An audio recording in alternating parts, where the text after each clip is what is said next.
All right, before we start this review and before you comment, we need to have an understanding here. Just because someone is not a big fan of Meek Mill, that does not mean they are a Drake stan. Can we please stop with this goddamn narrative? It's the same thing with when someone doesn't like a Kendrick album or a J. Cole album. Oh my god, you must listen to Future and Young Thug. So what if a person did? Just because you like one artist, that doesn't mean you automatically dislike another artist or vice versa. You can feel any way you want about any artist. You can like them all, you can hate them all. I don't give a shit. But stop with this lame ass narrative. God damn.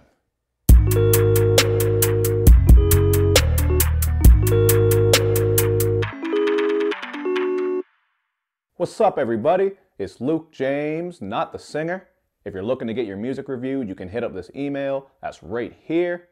But today, we are going to talk about this new album from Meek Mill called Wins and Losses.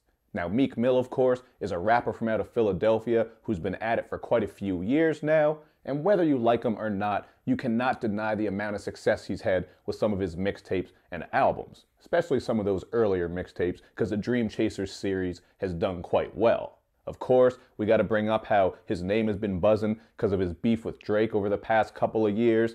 But at the same time, I think we're all tired of talking about that shit. It's just that it has to come up because there are some little things said on this album that tie into that, including on 1942 Flows. There's actually another version of this song where he is taking a couple shots at Drake. But as far as Meek Mill's music goes in general, he's definitely not an artist who I consider to be all-out trash. I think he has some really nice flows and a knack for making trunk slappers, but at the same time, he just doesn't really switch his shit up. He's still using those same flows, cadences, and not getting too creative with his production style. So while I do understand an artist staying in their lane and catering to their fans, I think when we talk about the great artists as well as classic albums, it's those moments where things are sort of switched up and boundaries are pushed. This is just something that Meek Mill doesn't do, and I'm not really hating on him for that, because if you're a diehard Meek Mill fan, I'm sure you'll like this project. It's really just what you expect from him. He's still making those trunk slappers, as I touched on, dropping some street narrative and inspirational shit,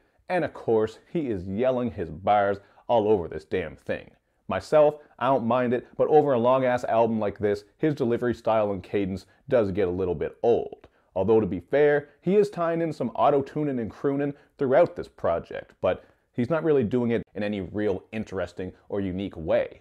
For just one example, on the song Issues, he's crooning about how you just can't trust bitches and he's a young rich nigga, and you'll even hear him use Quavo's mama ad-lib on the song We Ball. It's just, there are so many moments on this album that are steeped in genericism, and that makes it hard for me to absolutely love this project, despite the moments that I do like, and I will talk about those in a minute. It's just that going into a Meek Mill project, you sort of expect this certain sound and certain content, and he always comes through with that. It just gets played out over the years. I really wish he could have made a tighter, more cohesive project, maybe trimmed some tracks off, and kept going deeper, because there are some nice moments on here. But to come through with some more examples of this genericism I'm talking about, you got Connect the Dots with Yo Gotti and Rick Ross. This just sounds like a Lex Luger produced track from 5 or 6 years ago, just some shit you've already heard a million times.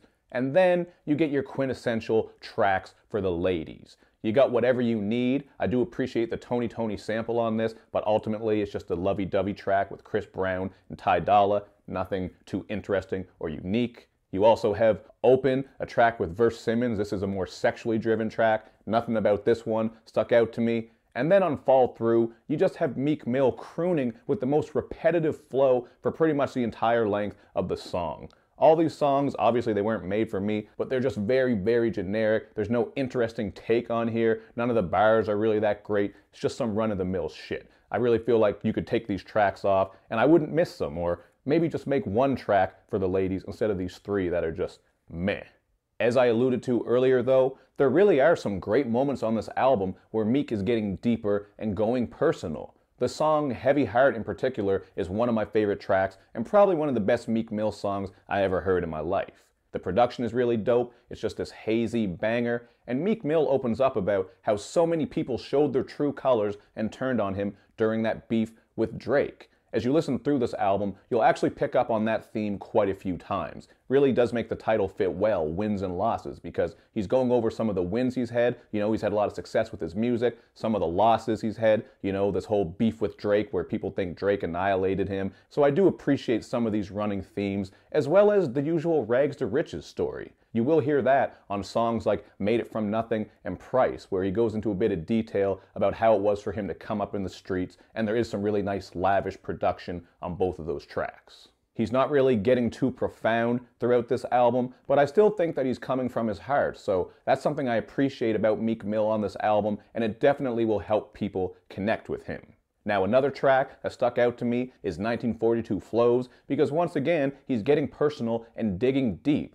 He brings up how he doesn't care to talk about his relationship with Nicki Minaj because he doesn't want to get into gossiping. And that's something I can respect, because once you put your relationship out there, especially when you're as popular as him and Nicki Minaj, the talking just never stops. People are steady speculating, so he didn't want to go into too much detail on there because that would just stoke the fires. Now, there is also some hypocrisy on this track, because he says that while other rappers were telling you guys to pop mollies, he was telling you to be kings. I just found this to be hypocritical, because throughout Meek Mill's music, you've heard him talk about drugs, shooting people, a lot of street shit, which I understand is his street narrative and his story, but for you to go up on a pedestal and say that you're telling people to be kings, and this rapper over here is talking about mollies, how dare he, it just sounds kind of silly to me. We all know every rapper has their own duality, people as well, but just rappers in particular. I mean, look at Tupac, that's always been the discussion with him. Not to compare Meek Mill to Tupac, oh my god. Why did I say that? But you understand what I'm getting at. And really, he has Future on this album, who is known as like the Molly King. He's on here with his usual type of shit. And there's even a line on, let me check it out just to make sure I get this right, on Fuck That Checkup, where he says that he's on Perkies and she on Molly. So, that shit was just kind of blatant to me. You could probably call out hypocrisy on pretty much any rapper's album. It just stuck out to me in this instance.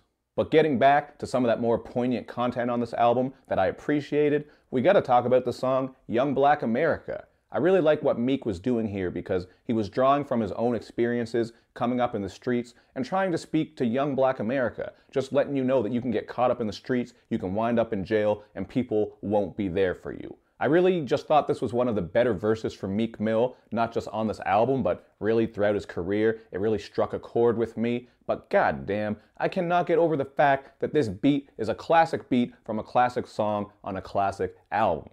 It comes from Jay-Z's song Mama Love Me off of The Blueprint, so this is one of those instances where as soon as I hear this song, I'm thinking of that Jay-Z song and I want to go back to hear it. Not to say this song is bad because of that reason, absolutely not. I think this is one of the better songs on the album, but still, when you take such a well-known instrumental, I can't help but think of the song that I grew up with. All that said though, this is a pretty solid effort from Meek Mill. I would give it a 3 out of 5. I think it's good, but I'm not going to go much higher because I don't think he's showing a whole lot of growth here. He is bringing some better content on here than he's brought on some of his past albums, but he doesn't really go that deep. As I said, there weren't really too many profound lines on here or shit that I haven't heard from anyone else. On top of all that, he's still using the same flows, same sounds, same cadences. It really is just so similar to what he does all the time. He knows his lane, he stays in it, he comes through for his fans, which is completely understandable. But coming back to my original point earlier in this review, when I think of great artists and classic albums, it's these moments where different things are being done, where I get a unique sound, where I get some deep concepts, just something that's really different. And I didn't get that here, but it's okay to think an album's good. There's nothing wrong with that. So check it out for yourself and then hit me up in the comment section with your thoughts. Of course, you want to do all that good YouTube and social media stuff too, where you like my videos, share them around, and check out all my pages. Show me love, people, and show me lots of it. Thank you for watching. I will see you next time.